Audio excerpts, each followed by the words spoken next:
Você conhece uma pessoa chamada Ierta que trabalha aqui? Ela está aqui hoje? Não? Ah, você se acidentou? Caiu em casa. Ah, tá.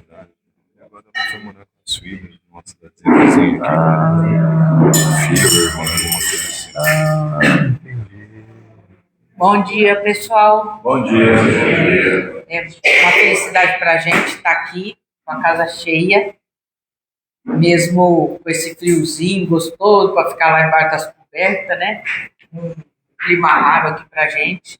E aí a gente fica mais feliz de ver todos vocês aqui. E assim, é muito gratificante confraternizar com vocês nesse domingo e nos outros dias também. Então, mais uma vez, a gente vai aí se acalmando para a gente fazer a nossa oração, para a gente estar aberto aqui à palestra do Wander. Chega aqui, Wander, por favor. O Wander está na nossa lista aí dos nossos convidados, né? Obrigado. Seja bem-vindo. Talvez você esteja me estranhando, é que a Ierta mudou de cidade. Entendi. E a gente está fazendo um revezamento aqui Certo. para poder não substituí-la, Claro, né? Mas né? para a gente poder acolher a todos e mudar essa nossa Sim. vibração e só agradecer por essa Claro, oportunidade. isso mesmo, tá certo. Então vamos fazer uma oração? Vamos então acalmar a nossa mente, acalmar o nosso coração, inspirando e expirando e agradecendo mais uma vez. Obrigado, Jesus amigo, por essa oportunidade de estarmos aqui reunidos em teu nome. Te agradecemos, ó Pai, pela casa que nos acolhe, pela espiritualidade amiga. Te agradecemos por todos os fluidos e por esse amor que o Senhor nos deixou. Mais uma vez, amigo Jesus, vamos celebrar a tua oração para começar o nosso domingo e a nossa semana com o teu exemplo, com a tua oração. Pai nosso que estás nos céus, santificado seja o vosso nome, venha a nós o vosso reino, seja feita a vossa vontade, assim na terra como nos céus. O pão nosso de cada dia nos dai hoje, perdoai as nossas ofensas, assim como nós perdoamos a quem nos tem ofendido. E não nos deixeis cair em tentação, mas livrai-nos e guardai-nos de todo mal. Pois que é teu reino, o poder, a honra e a glória para sempre. Que assim seja. Obrigado, Wander. Obrigado a você. Querido. Tá bom, obrigado. Bom dia.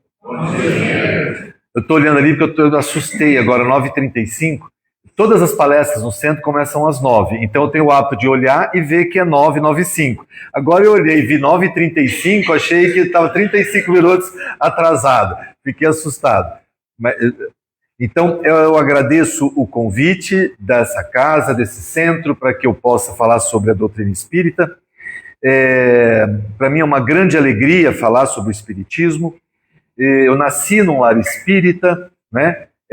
Hoje eu reencontrei ali sentada, que está uma vizinha da casa em que eu nasci, que a mãe dela era amiga da minha mãe, moravam de frente na casa onde eu nasci. Eu nasci de uma mãe espírita, das mãos de uma parteira espírita, que era presidente do centro que a minha mãe frequentava. Então, é um benefício, é um privilégio e uma grande responsabilidade ter nascido num lar espírita, né? Então, eu agradeço essa oportunidade, dessa reencarnação, de eu ter tido esse berço de ouro, como disse o Chico Xavier.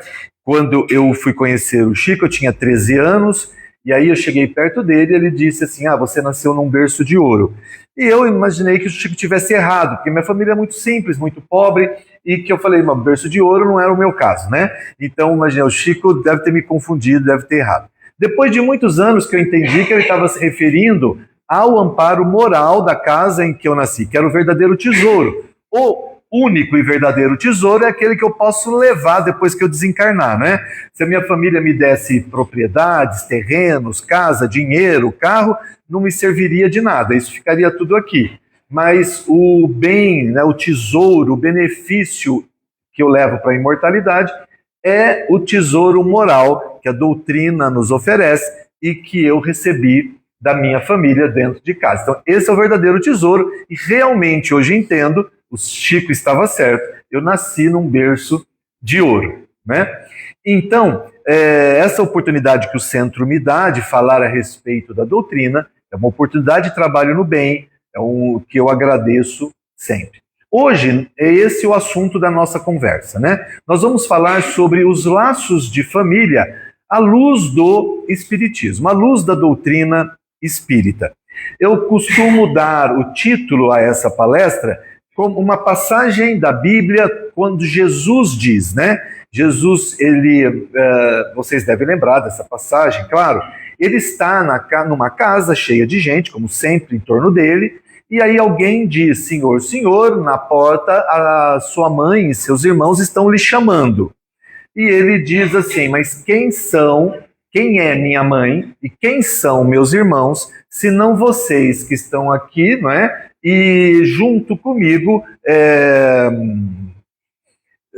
creem no Pai, certo? Então, essa passagem bíblica, ela, se você olhar de uma maneira rasa para ela, parece que Jesus está questionando a mãe dele, a maternidade e os irmãos. Quem é minha mãe? A mãe está na porta, está com os irmãos lá. Quem é minha mãe? Quem são meus irmãos, senão vocês que estão aqui comigo? Né? E parece que ele despreza a mãe dele e os irmãos que estão à porta. Então, vamos entender essa passagem para a gente não entendê-la de maneira rasa, para a gente entendê-la de uma maneira como precisa ser entendida à luz do Espiritismo.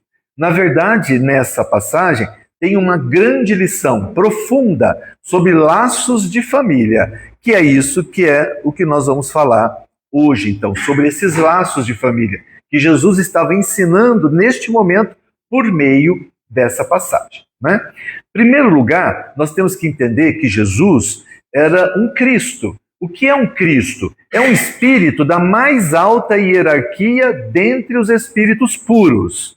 Os Cristos, né, são aqueles espíritos que já atingiram o topo da evolução espiritual e por isso eles têm 100% de livre-arbítrio, o que é uma coisa muito difícil da gente imaginar o que é ter 100% de livre-arbítrio, né? Por exemplo, nós temos 100% de livre-arbítrio? Podemos achar que sim, posso escolher fazer o que eu quiser. Não é verdade. Você pode escolher não morrer? Não podemos. Nós temos que desencarnar, nós temos que morrer. Nós podemos escolher não nascer? Não podemos escolher. Podemos atrapalhar, demorar, empacar para nascer de novo, ficar com medo. Podemos sim, mas teremos que nascer para poder evoluir. Então, nascer e morrer, por exemplo, é uma coisa que nós não temos escolha, não faz parte do nosso livre-arbítrio. Nesse momento do nosso desenvolvimento espiritual, nascer e morrer é uma imposição da mentoria espiritual sobre nós. Nós temos que nascer e temos que morrer para evoluir. Então, nós não temos 100% de livre-arbítrio. Estou dando um exemplo aqui muito simples para entender, real, verdadeiro, mas poderíamos dar muitos outros exemplos para a gente entender que nós ainda não temos 100% de livre-arbítrio. Agora, imagina que um Cristo tem 100% de livre-arbítrio, né? Então, Jesus pode escolher não nascer e não morrer, porque ele é um Cristo. Então, ele pode não nascer e não morrer, porque ele não precisa mais da experiência física para evoluir. Não tem mais necessidade, ele já atingiu ao máximo da evolução, onde ele nem mais tem perispírito. Os Cristos não têm perispírito, mas porque não precisa. Qual é a função do perispírito? Intermediar o corpo físico e o espírito.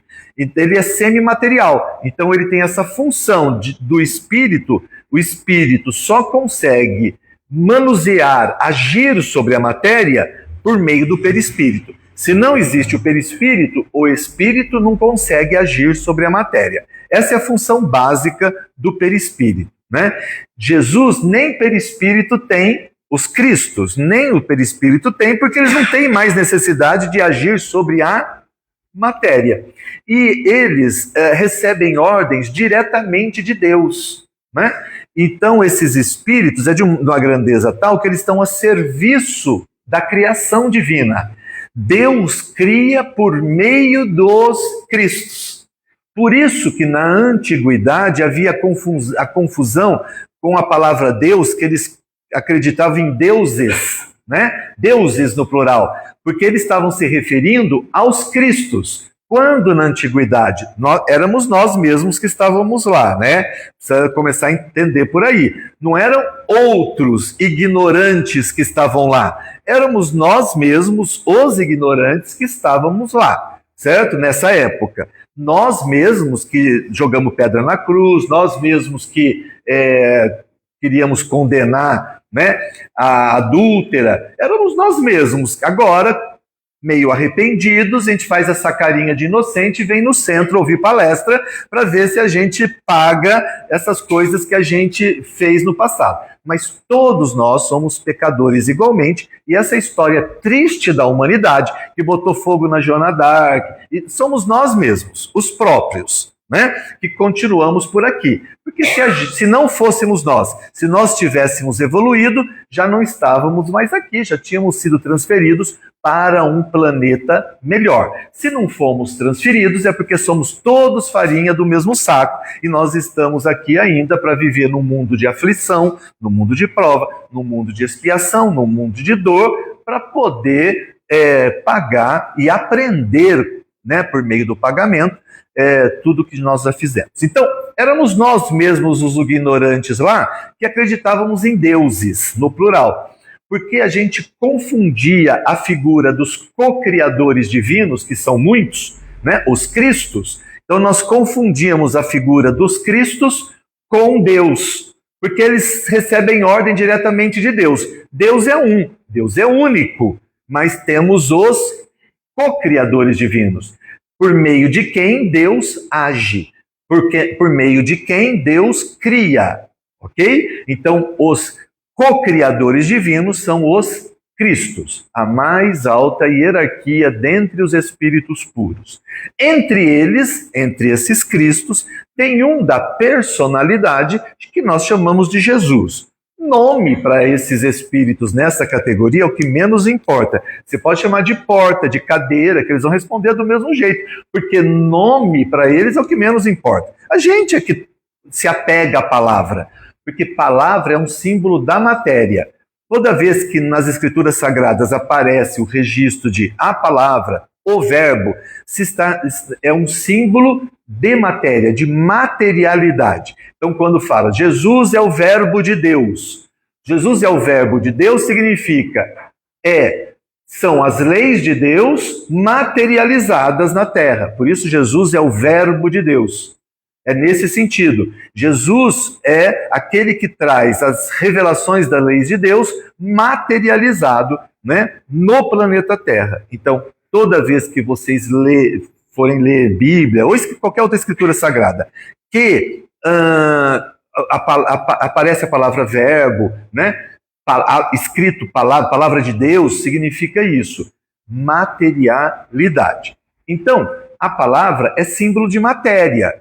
Então, por isso que na doutrina espírita, não no movimento espírita, na doutrina, porque doutrina é diferente de movimento espírita, tá? Doutrina espírita não tem dono. Doutrina espírita, como diz é doutrina dos espíritos, não é nem de Allan Kardec. Vocês sabem disso, a gente não diz kardecismo, porque não é de Allan Kardec, é dos espíritos. A doutrina dos espíritos está codificada em 5 livros e não tem dono.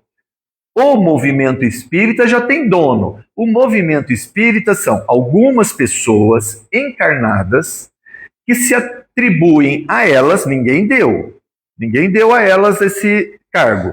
Elas se atribuem o cargo de interpretar a doutrina espírita e dizer o que é certo e o que é errado.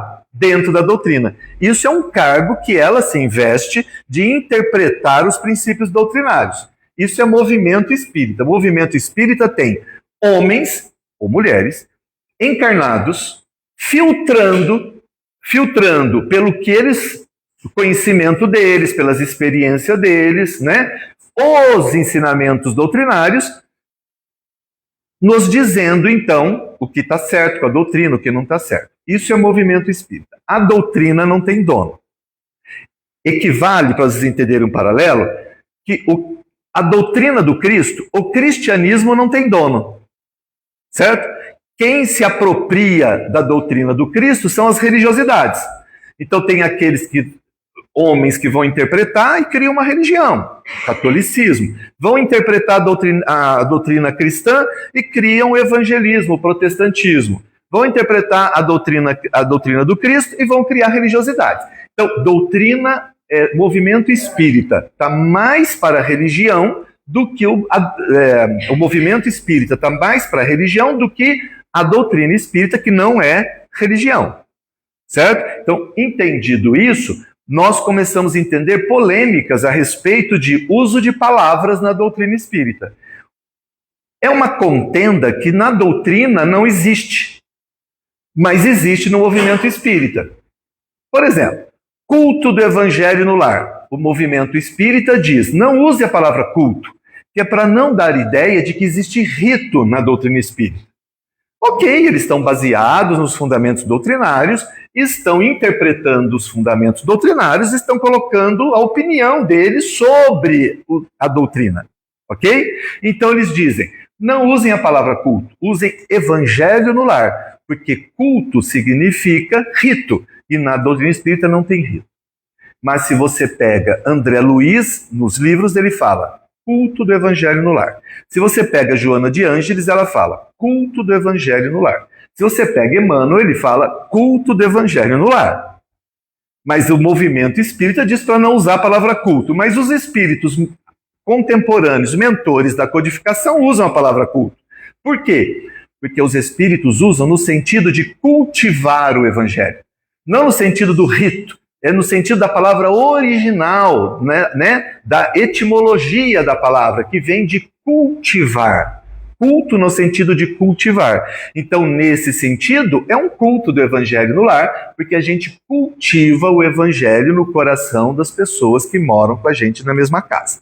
Certo? Então, essa é para vocês entenderem o que é a diferença entre movimento espírita e doutrina espírita. Né? Então, na doutrina espírita não tem questiúncula, não perde tempo com discussão do uso de palavras, porque não importa para a doutrina espírita se você fala culto do evangelho no lar ou se você fala evangelho no lar. O que importa para a doutrina espírita é que você pratique o evangelho em casa. É isso que importa. Você ficar perdendo tempo, é culto, porque você quer falar que não precisa... Você está perdendo tempo da reforma íntima. Você está perdendo de se melhorar. Se eu falo culto ou se não falo, é o que menos importa. A pergunta é, você pratica o evangelho? Você ensina o evangelho dentro de casa? Não é? Você lê o evangelho com a sua família? Isso é o que importa. Essa é a pergunta que tem que ser feita. Como chama isso? Você pode chamar do que você quiser. Porque para a espiritualidade não existe nome. Nome, então, é símbolo de materialidade. Ok? Isso é que precisa ficar claro. Então, como Jesus é um espírito dessa envergadura. Então, se você chamar ele de Jesus ou qualquer outro nome, não importa, porque para ele já não tem nome, o que menos importa para um espírito desse. Mesmo porque, você imagina, para chegar a espírito puro, quantos milhares de reencarnações ele precisou fazer para chegar a espírito puro? Imagina que em cada reencarnação dessa ele teve um nome. Entendeu? Então, Jesus é um nome que a gente inventou para falar daquele espírito, vamos chamar ele de porta, de cadeira, a gente então chama de Jesus. Porque imagina quantos nomes, ele teve milhares de nomes na sua ascensão espiritual, certo? Então, nome é o que menos importa. Tanto que Jesus é só na língua portuguesa. Se você chegar lá nos outros países, ninguém chama de Jesus. Ou seja, então o nome não faz sentido, né? Então, esse espírito é desse tamanho, é dessa envergadura. Para um espírito que não tem nem perispírito, como ele, reencarnar é morrer, não é nascer. Para um espírito dessa envergadura, com um espírito tão diáfano, né? Tão diáfano, sem perispírito, para ele reencarnar, isso é a morte, não é nascer. Nascer para um espírito desse é voltar para onde ele saiu. Por isso que na cruz, Jesus, aos pés da cruz, Jesus diz: eu tenho a vida e eu a dou porque quero. Eu tenho a vida e eu a dou porque quero. Ou seja, ele concorda em morrer. Ele concorda em desencarnar naquele momento. Porque ele tem 100% de livre-arbítrio. E quando ele nasceu entre nós, ele não renasceu obrigado, como nós somos, certo? Pelo determinismo que ainda recai sobre nós. Ele nasceu entre nós porque ele escolheu nascer, porque ele recebeu uma missão diretamente de Deus para educar-nos ao longo da nossa vida espiritual. É isso que acontece. Quando um espírito chega a esse patamar, ele não fica de braço cruzado à direita de Deus, junto com as ovelhas. Ele não fica lá, agora sou um espírito puro, acabou meu problema. Não tenho mais doença, não tenho mais que bater boca com ninguém, agora estou aqui protegido de Deus, à direita de Deus. Mas não. Quando eles chegam lá, eles entendem a responsabilidade solidária pela evolução de todos os espíritos do universo. Coisa que nós não entendemos. Nosso vizinho está passando fome e a gente está indo para o trabalho. Nosso vizinho está com câncer na cama e a gente está indo para o clube, né? Não. Nesse patamar, ele entende o amor pela humanidade do universo. Então ele se sente, ele não fica feliz enquanto ele vê irmãos dele sofrendo. Ele não é feliz enquanto vê os irmãos lá na aflição. Então, Deus pega esses espíritos e dão a eles espíritos recém-criados para ele conduzir a evolução.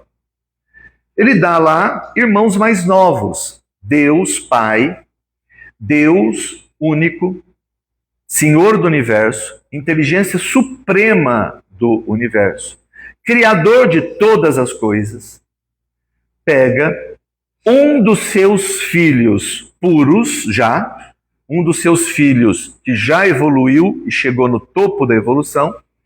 Esse filho entende que agora ele precisa praticar o amor de forma universal, recebe então a incumbência de Deus, do pai dele também, para educar irmãos mais novos na sua trajetória evolutiva, conduzir uma humanidade inteira na sua trajetória evolutiva.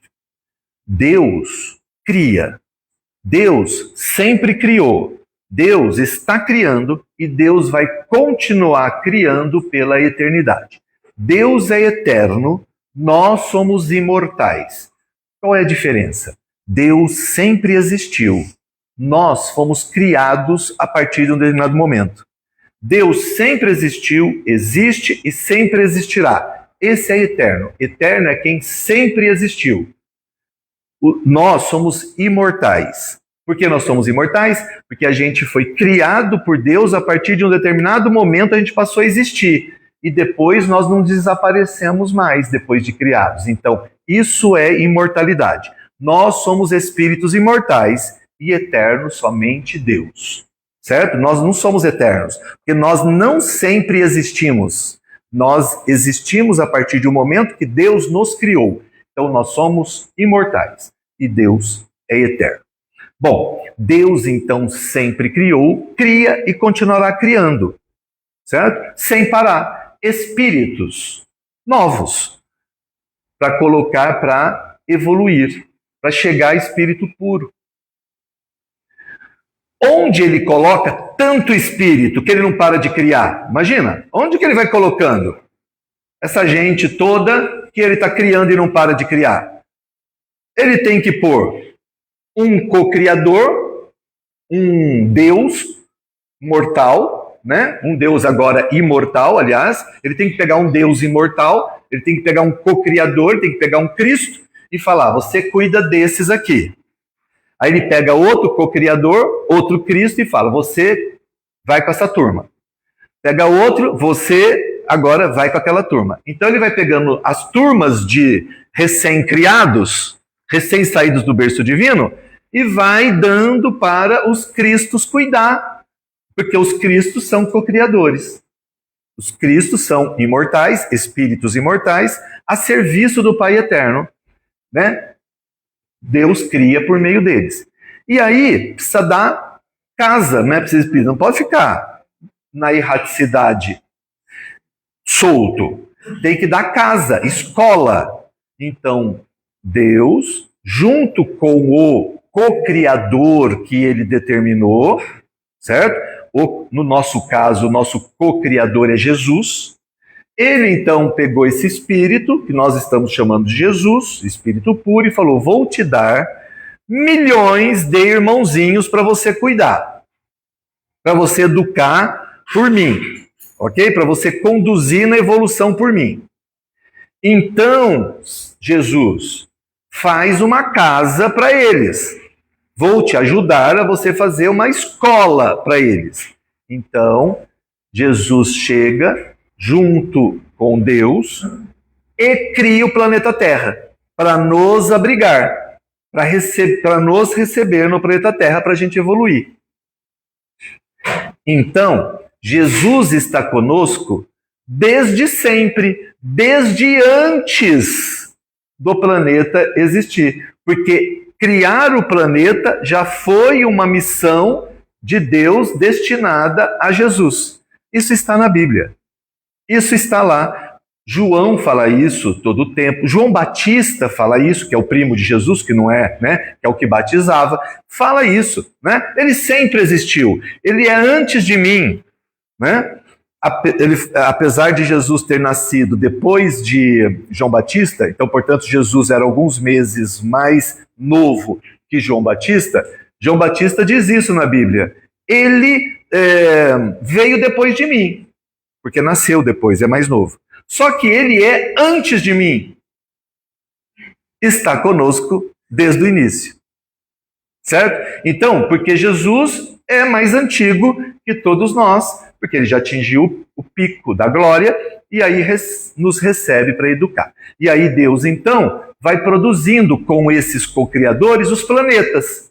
Então vai aparecendo planetas novos no universo, que é no universo infinito, para poder receber os filhos. Se Deus cria infinitamente, precisa ter co-criador criando planetas de maneira infinita também. Não tem limite para a criação dos planetas. Para nos abrigar, para evoluir, para a gente poder interagir com a matéria. A gente só evolui interagindo com a matéria.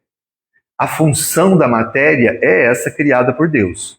Deus cria a matéria para que a gente possa evoluir, nós, que eu digo espíritos, porque quem está falando com vocês é um espírito, não é esse corpo. Esse corpo sem espírito não fala, não se move, né? Não tem inteligência, tudo isso é atributo do espírito que anima o corpo.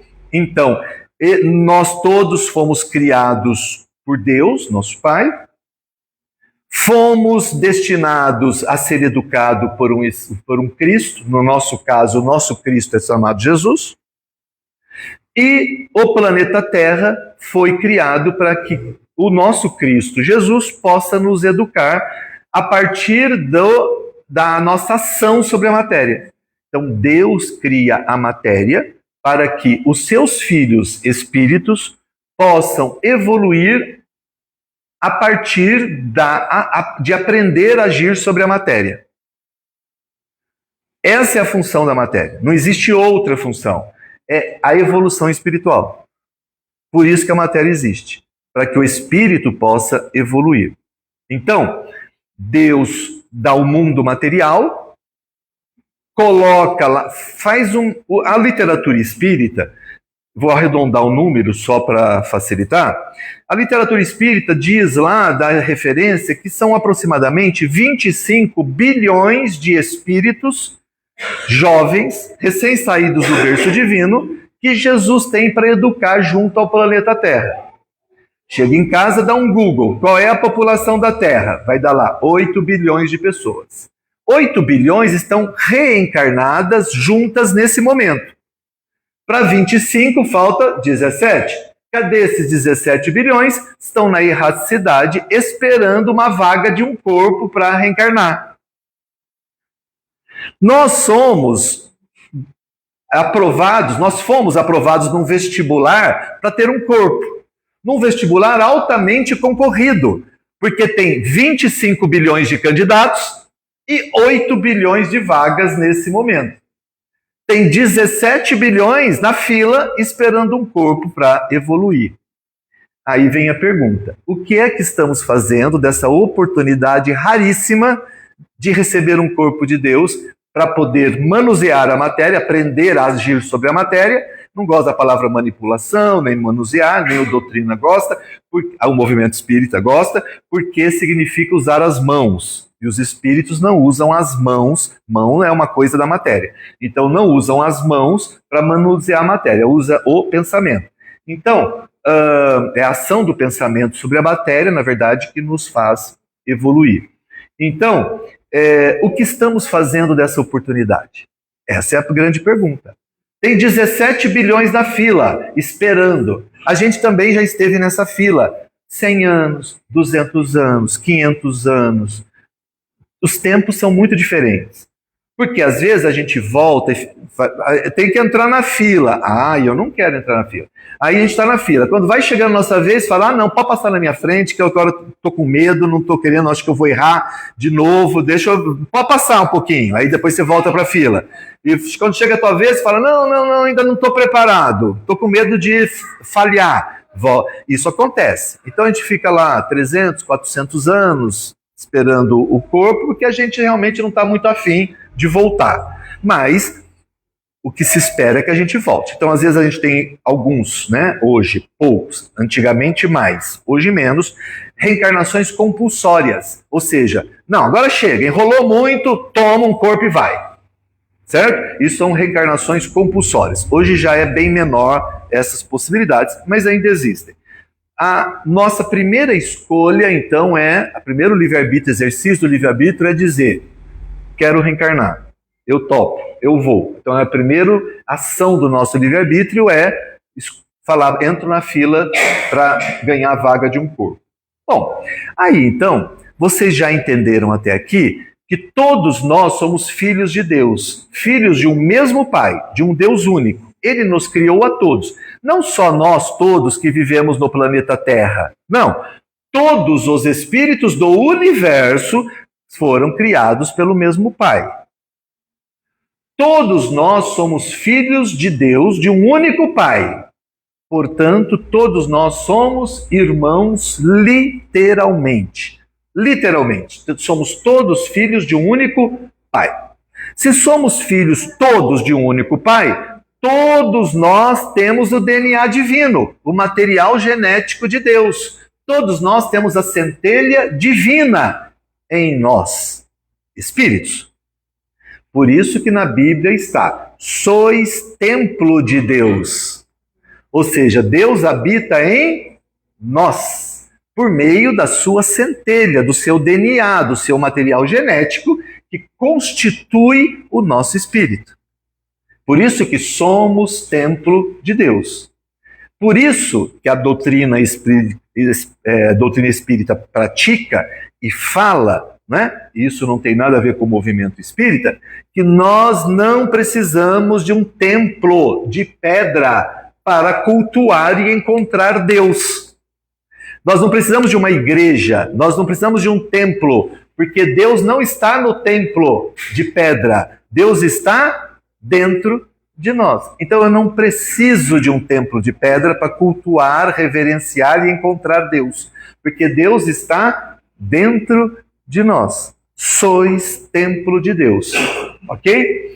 Então, todos nós temos a centelha divina no nosso DNA, porque somos todos filhos de Deus. Deus nos cria simples e ignorantes.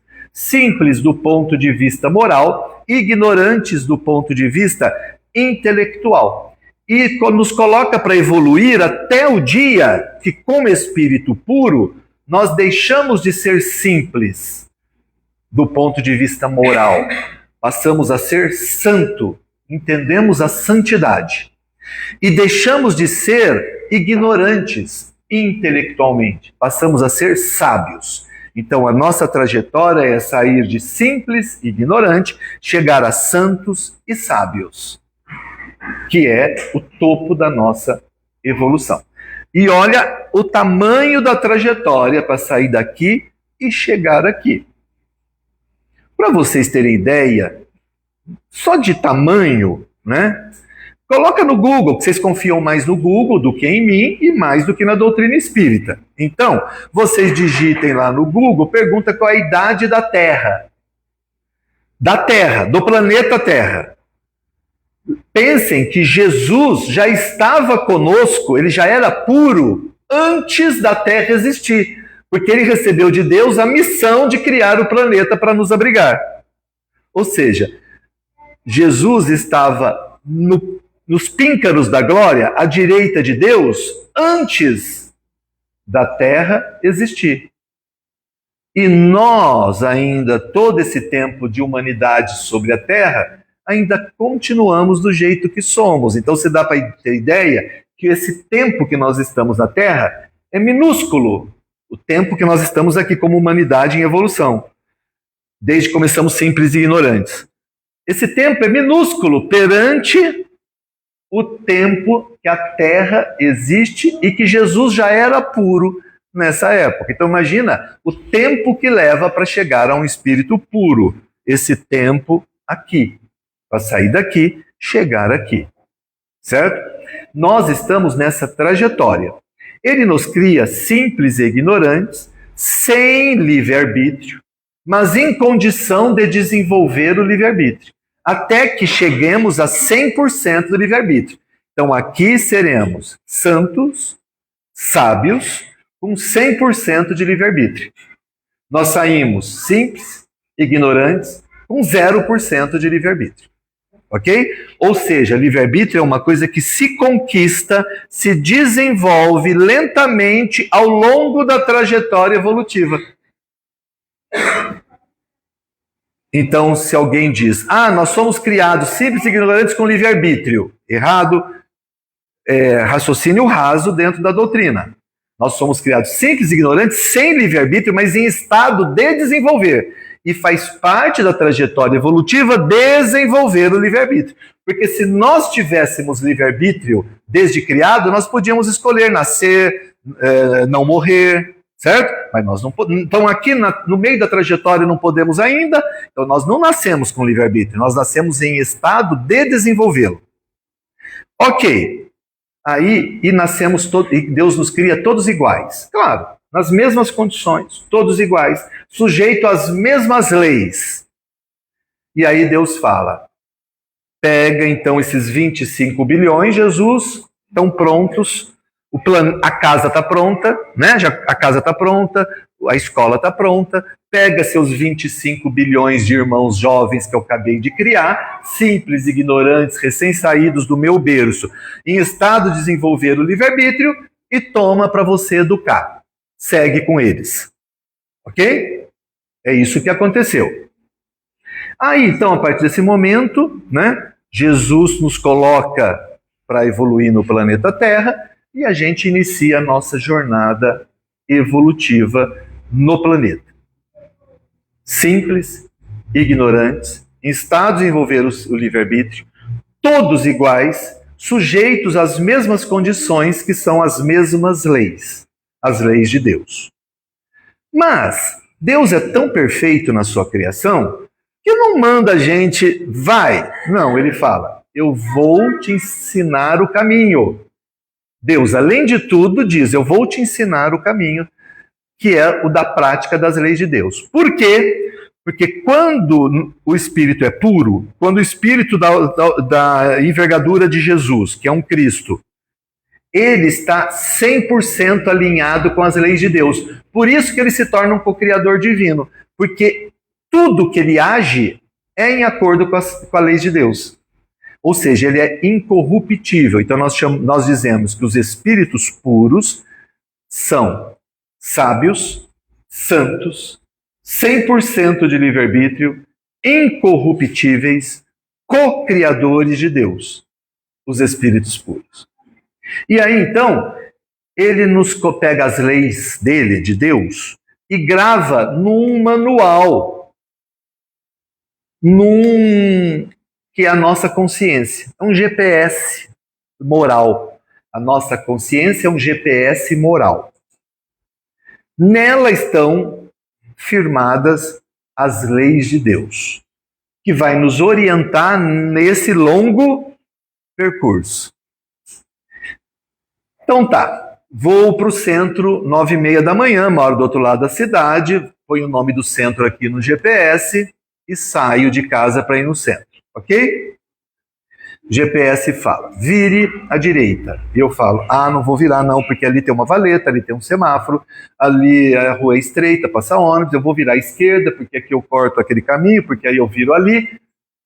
Se a gente faz isso com o GPS do celular, você imagina o que a gente faz com o GPS, que é a nossa consciência. É a mesma coisa. A consciência diz, vire à direita. E a gente bate boca com a consciência. Não, eu tenho que ganhar mais, minha família precisa de mim, eu preciso deixar herança para os meus filhos, eu preciso deixar um patrimônio para eles. A gente arruma desculpas para infringir a lei de Deus, certo? Ou seja, para não respeitar o GPS, que nos manda virar à direita, não nos manda, nos sugere virar à direita, mas eu prefiro virar à esquerda porque eu arrumo motivos para virar à esquerda. A família, os filhos, as condições quaisquer, a casa que eu quero ter, do meu sonho, sei lá, você vira à esquerda contra a indicação do GPS moral que está na nossa consciência. Então, nós que éramos todos iguais, quando fomos criados, quando começamos a desenvolver o nosso livre-arbítrio, que nos dá a mínima condição de escolha, a gente começa a brigar com o GPS. E aí, uns de nós vai para a direita, uns de nós vai para a esquerda, uns de nós vai reto, uns de nós dá uma ré, tenta voltar o caminho, certo? Ou seja, nós começamos a ficar diferentes uns dos outros. Nós que fomos criados todos iguais, simples e ignorantes, como eu já disse para vocês, sujeitos às mesmas leis, quando começamos a desenvolver o livre-arbítrio, porque estamos em estado de desenvolver o livre-arbítrio, quando começamos a desenvolver o livre-arbítrio, começamos a fazer as escolhas que o livre-arbítrio nos permite, e eu já não quero mais virar à direita, eu já me interesso para virar à esquerda, e aí vamos nos tornando diferentes no caminho. E aí, o que nós pensamos, o que nós sentimos, o que nós somos, não o que nós falamos, porque falar é matéria, e matéria não é espírito. Ou seja, falar pode estar em desacordo com o que eu sinto, falar pode estar em desacordo com o que eu penso. Assim somos nós, a maioria dos pregadores do Evangelho. A gente prega o Evangelho muito bem, só que não pratica o Evangelho muito bem. Assim, são vários pastores, são vários padres, são vários palestrantes espíritas, são nós que fazemos o discurso do espiritismo e da doutrina e não somos espíritas na prática. A boca é matéria, o coração não é. Então, o que acontece? Nós, à medida que nós pensamos, a gente movimenta os fluidos que estão em torno de nós. Como eu já disse para vocês, o espírito evolui agindo sobre a matéria. Essa é uma forma de agir sobre a matéria, né? É a forma de agir sobre a matéria. Os espíritos pensam, nós pensamos, nós movimentamos os fluidos que estão em torno de nós. Nessa movimentação, Quem pensa evangelho, quem pensa positivo, quem pensa amor, agrega partículas puras do fluido cósmico universal em torno de si. Quem pensa em imperfeições, vícios, paixões inferiores, agrega em torno de si partículas mais densas, mais pesadas, de massa mesmo. Como massa? Sim, gente, desculpe informar, mas fluido é matéria. Fluido é matéria. Só tem 3 coisas no universo, chama Trindade Universal na doutrina espírita: Deus, matéria e espírito. Se não é espírito, é matéria ou Deus. Se não é matéria, é espírito ou Deus. Se não é Deus, é matéria ou espírito. Não tem. Tudo no universo se resume a essas 3 coisas: Deus, matéria e espírito. Se não é espírito, fluido não é espírito, então fluido é o quê? Matéria, porque não é Deus. Certo? Então, fluido é matéria. E aí, fluido tem densidade, tem massa. Então, quem pensa amor atrai fluidos mais etéreos, com menos massa. Quem pensa em perfeição atrai fluidos mais densos, com mais massa. Quando eu penso amor, quando eu desejo amor para as pessoas, esses fluidos leves, etéreos que estão em torno de mim vibram. E como eles são leves e etéreos, eles vibram muito. E ao vibrar muito, eles produzem luz. Por isso que nós chamamos de espíritos de luz. Porque eles, em torno deles, são partículas tão etéreas que o pensamento de amor deles faz vibrar tanto que produz luz. Por isso que na Gênesis tem 2 tipos de luz no livro Gênesis. Lá no começo, Fiat Lux, faça-se a luz. Logo no começo. E depois, lá para diante, ele cria o sol. Ué, gente, se ele criou a luz no começo, o que ele está fazendo com o sol lá no 4º, 5º dia? Porque tem essa luz e a luz do sol, que são luz diferentes. Então, o que cria no começo é a luz espiritual, é o espírito. Depois ele cria a luz do sol. Então, isso é espírito de luz, diáfano, brilhante, né? Luz, espírito de luz. Não é nosso caso. Né? Nosso caso, vícios, imperfeições, né? Mágoas, raiva, rancor, inveja, bebida, cigarro, isso, muita comida, muito assunto de sexo, vai agrupando em torno de nós partículas densas, partículas mais pesadas, certo? Por isso que a gente pensa, nunca pensa amor puro, como o espírito puro, pensa amor na grandeza do sentido da palavra amor. Pensa amor como sexo, por exemplo. Então não consegue vibrar as partículas, elas são densas, elas são pesadas. E o movimento da mente não faz aquilo vibrar. Então não produz luz. Por isso que a gente associa espírito imperfeito com sombra, com escuridão, né? A gente associa o espírito imperfeito porque ele não vibra as partículas, não consegue, não produz luz. Aí então, só que isso é a nossa identidade no plano espiritual. Pode não ser aqui, reencarnado. Porque aqui a gente pode mascarar, né? A gente pode, pela educação, aprender a parecer bom. Faz uma vozinha mansa, escolhe palavras certas. Você fala, nossa, que pessoa boa e educada. Mas você não conhece o coração. Você não sabe o coração. Né? Mas ela parece boa. Então ela está falseando a identidade dela. Mas no plano espiritual não tem como. Porque aquilo o espírito olha, está vendo o que está vibrando em torno de você. Então, a gente começa a se associar, porque quando eu vou conhecer uma pessoa, antes da minha mão, chega meus fluidos que eu carrego em torno de mim. Eu vou para cá, meus fluidos vêm juntos. Eu vou para cá, meus fluidos vêm juntos. Eu vou lá dar a mão para uma pessoa, meu fluido chega antes de mim.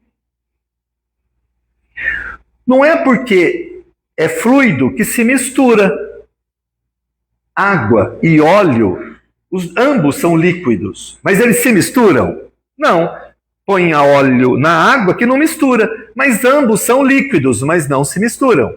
É a mesma coisa. Fluido denso com fluido etéreo não se mistura. Então eu chego para uma pessoa, estico a mão e digo, muito prazer. O outro fala, não fui com a cara. Não conheço, mas já não me desceu. Certo? Ou eu estico a mão e falo, muito prazer, e me sinto amigo de infância daquela pessoa. Isso é porque os meus fluidos se misturaram com o dela, virou amigo. Meus fluidos não se misturam com o dela, não fui com a cara. Só que veja bem, pode ser que o dela seja fluido leve e o teu seja pesado. Por isso que não misturou com o dela. Por isso que você não foi com a cara. Entenderam? Fluido pesado se mistura com pesado. Fluido leve se mistura com fluido leve. Certo? Quando o teu não se mistura com o dela, não se coloque na posição de superioridade. Eu não fui com a cara dela, porque ela tem uma energia ruim. A energia ruim pode ser tua. De onde você tirou que a energia ruim é dela? É você que não foi com a cara dela. Ela não falou nada. Quem não foi com a cara dela foi você. Ela nem se manifestou.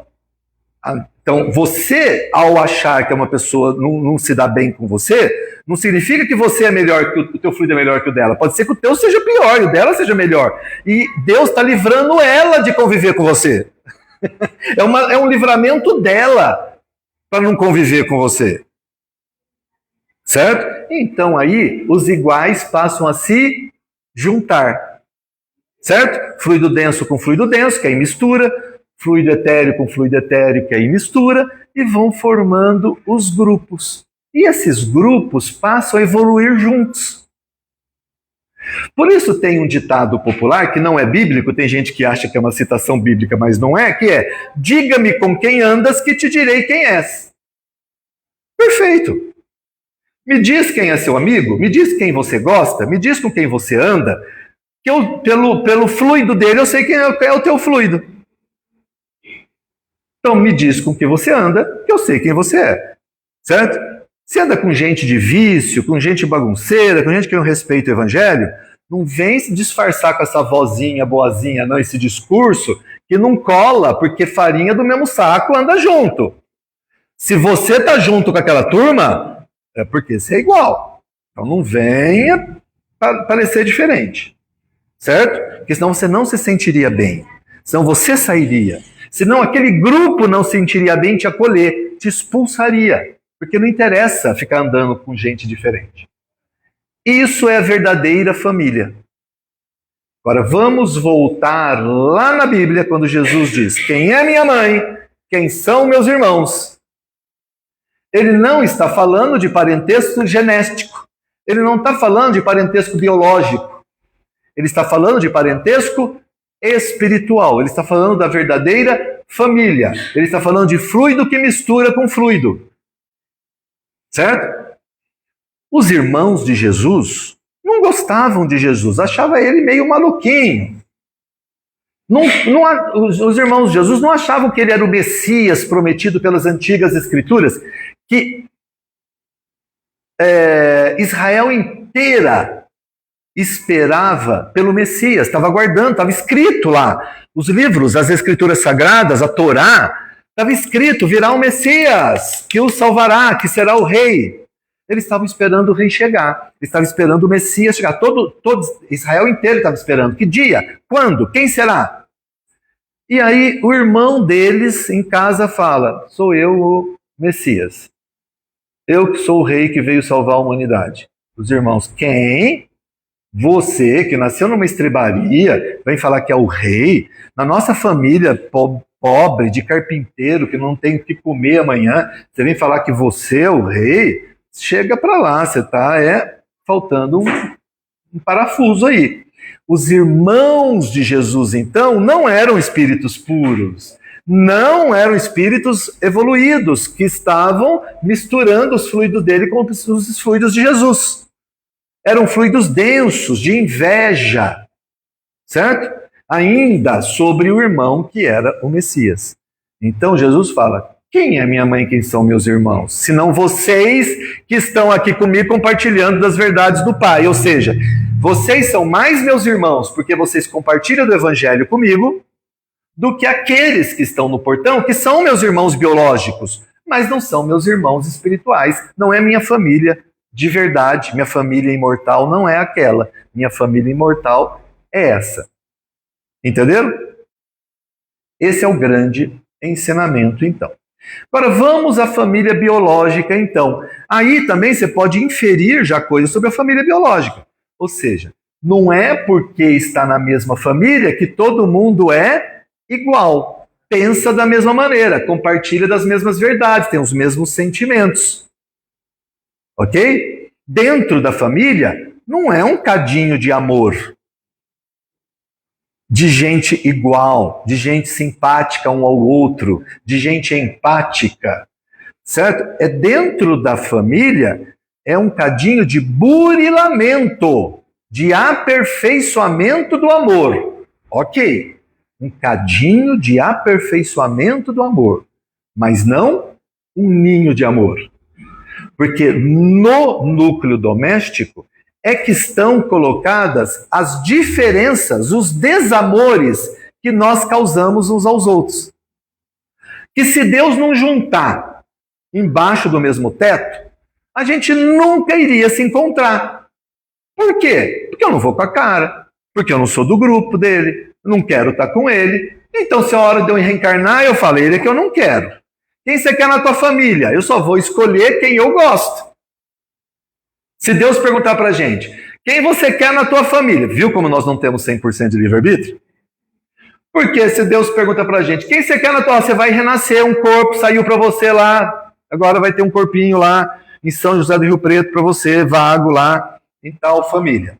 Quem você quer de irmão? Ah, eu quero fulano, que eu amo. Ah, eu quero ciclano, que me ajudou, não sei em que encarnação. Ah, aí seria um ninho de amor. Certo? Aí seria um ninho de amor. Só quem é igual, família espiritual. Você nunca vai escolher o teu assassino da outra encarnação. Você nunca vai escolher quem você matou na outra encarnação. Você nunca vai escolher quem você queimou, quem te queimou. Né? Nunca. Quem você causou sofrimento e que te odeia, jamais nós vamos escolher, se deixar a gente escolher. Imagina que eu vou nascer da barriga de uma mãe que é minha inimiga espiritual porque eu matei ela na outra encarnação. Ou porque ela me fez decair numa outra encarnação. Eu acho que eu vou escolher ser filho desse homem? Jamais. Então Deus, aí vem o determinismo. O determinismo é o contrário de livre-arbítrio. Aí vem o determinismo. Os espíritos mentores dizem, filhão, tudo bem, ok. Vamos colocar lá uma pessoa boa que te ajuda, que você gosta, que você confia, que te dá conselhos e você ouve, mas vamos ter que pôr junto lá essa pessoa que você está devendo para ela. Porque senão como é que você vai pagar? Se você só escolhe quem você gosta, você não escolhe para quem você deve? Então aí vem o inimigo e a pessoa que você ama embaixo do mesmo teto. Porque se Deus não colocar o inimigo embaixo do mesmo teto, você nunca vai querer. E normalmente são vínculos biológicos. Por quê? Porque o marido hoje, se não der certo, a gente separa. Deus falou, nossa, pus lá com o marido e mulher, mas inventaram uma lei agora que eles podem separar. Entendeu? Agora, então eu ponho o inimigo para casar e ela não aguenta o tranco, porque é o inimigo, separa. Certo? Vou pôr eles... tem uma passagem até num livro que diz, que conta uma história, que Deus punha na mesma casa e eles os inimigos não conseguiam se juntar. Deus falou, então você vai ser concursado no poder público, você vai ser concursado no poder público, e vocês vão ter mesa um do lado da outra no trabalho, porque aí vocês são concursados, vocês não vão poder pedir demissão, vocês não vão sair, é o jeito que eu vou arrumar de vocês viverem. Aí ela passou a vida do lado inimigo, mesa com mesa, no ambiente de trabalho. Que já tinham tentado várias vezes juntar na família, e eles punham para correr o outro. Então, é isso que é a família biológica. Família biológica é um ninho de amor e de ódio, de relações deletérias e relações do bem, relações de amor. Pessoas que vão nos orientar, pessoas que vão nos aconselhar, pessoas que vão nos acolher, pessoas que vão nos conduzir, junto de pessoas que nos odeiam, que não querem estar junto de nós, que querem nos evitar, que têm medo da gente, porque a gente já matou uma vez, a gente já pôs fogo uma vez, a gente já roubou o marido uma vez, tem medo da gente, então é defesa, certo? Não se aproxima de defesa, né? É inimigo. E aí, você está naquela família e não sabe por quê. Você olha para um filho e ama profundamente, e olha para o outro, esse aqui, certo? Tenho dificuldade. Você tem um irmão que você ama e tem outro irmão que você não pode abrir a boca, que você não quer saber dele. Porque as famílias são cadinhos de burilamento da evolução e não um ninho de amor. Mas é um ninho para a prática do amor. É um ninho para exercitar o amor. É um ninho para exercitar o perdão. É um ninho para exercitar o amor ao próximo. Que é o fora da caridade não há salvação. Caridade é a tradução de amor incondicional, né, do hebraico original. Fora do amor incondicional não há salvação. Então, a família é essa célula social onde todo o exercício do amor acontece, existe e é necessário para a nossa evolução.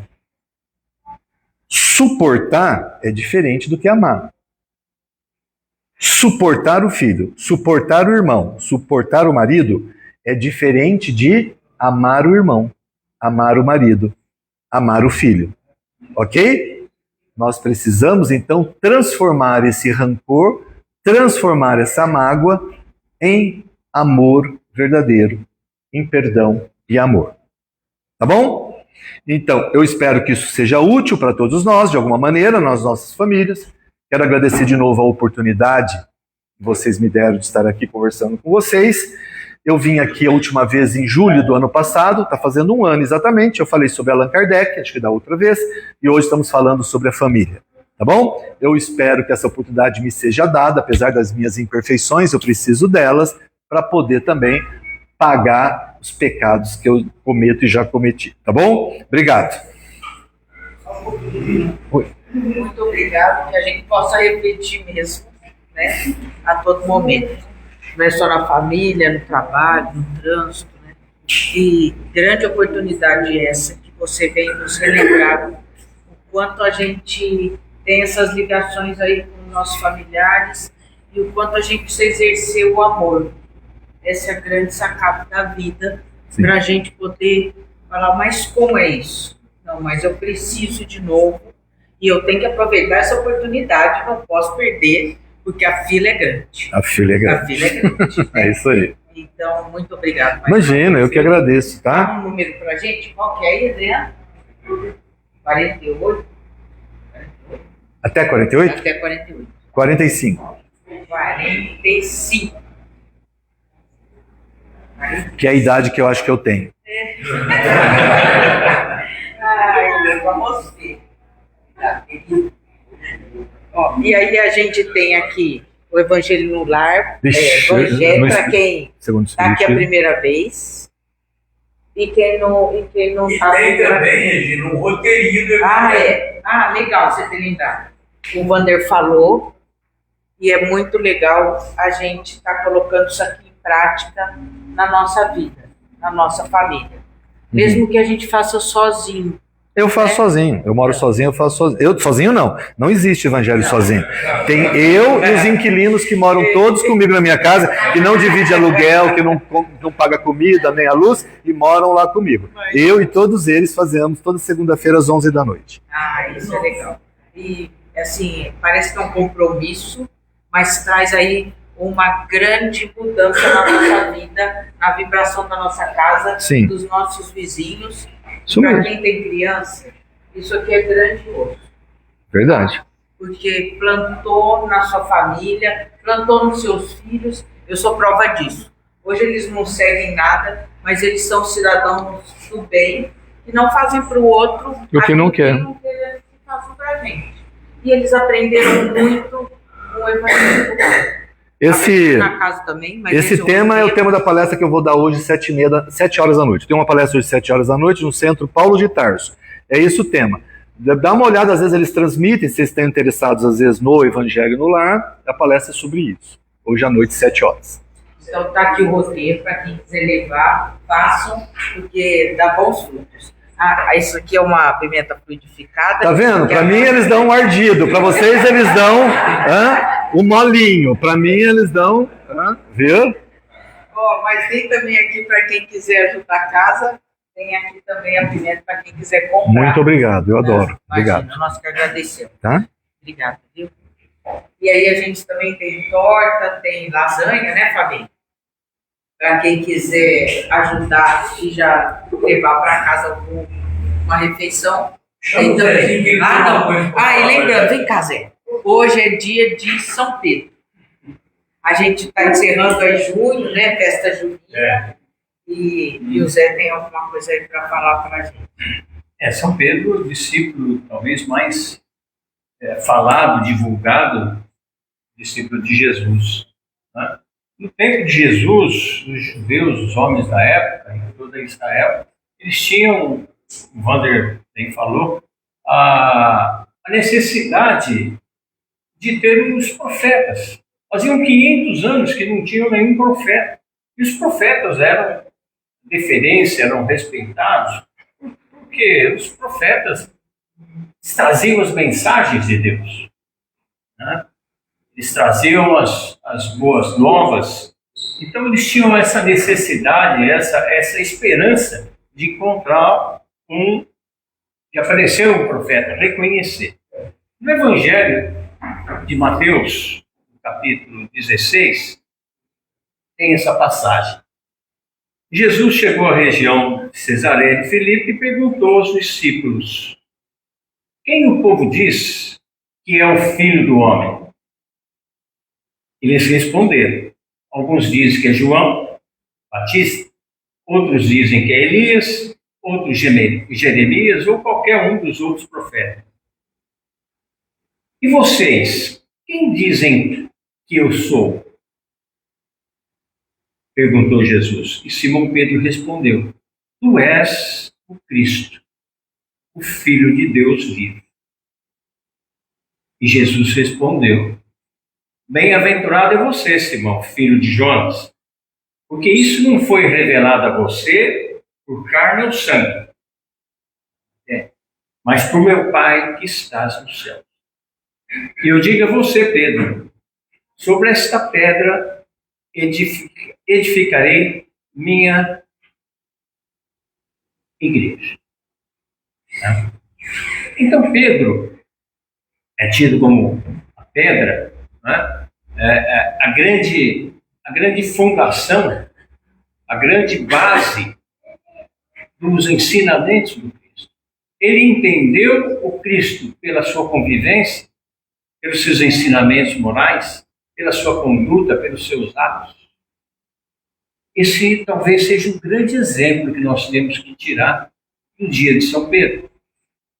Um dos grandes exemplos de edificar realmente a nossa fé, a nossa confiança, o nosso entendimento na palavra trazida por Jesus, no ensinamento trazido por Jesus.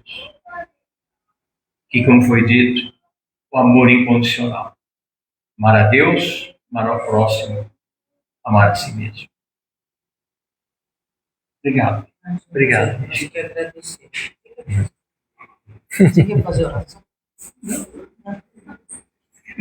Então vamos agradecer mais uma vez por tantos ensinamentos. Vamos agradecer mais uma vez por tanto amor. Que a gente possa praticar, Senhor, esse amor nas nossas vidas. Que a gente possa praticar esse amor com os nossos familiares, nos nossos lares. Que a gente possa praticar esse amor no nosso ambiente de trabalho, no trânsito, na fila do mercado. Quanta oportunidade o Senhor tem nos dado e que a gente possa aproveitar essa oportunidade de estarmos aqui em teu nome. Que a gente possa refletir, ó Pai, sobre as nossas ações, sobre os nossos pensamentos e emoções. A gente sabe que é difícil, Senhor, mas que grande oportunidade é essa? Essa casa que nos acolhe, nos mostra o caminho, assim como os teus ensinamentos. Então, amigo Jesus, mais uma vez te agradecemos e pedimos, abençoe a todos nós, nos proteja, nos ilumine, nos envolva sempre com o teu amor, Senhor. Mais uma vez, obrigado. Que assim seja. E vamos novamente para a nossa segunda parte.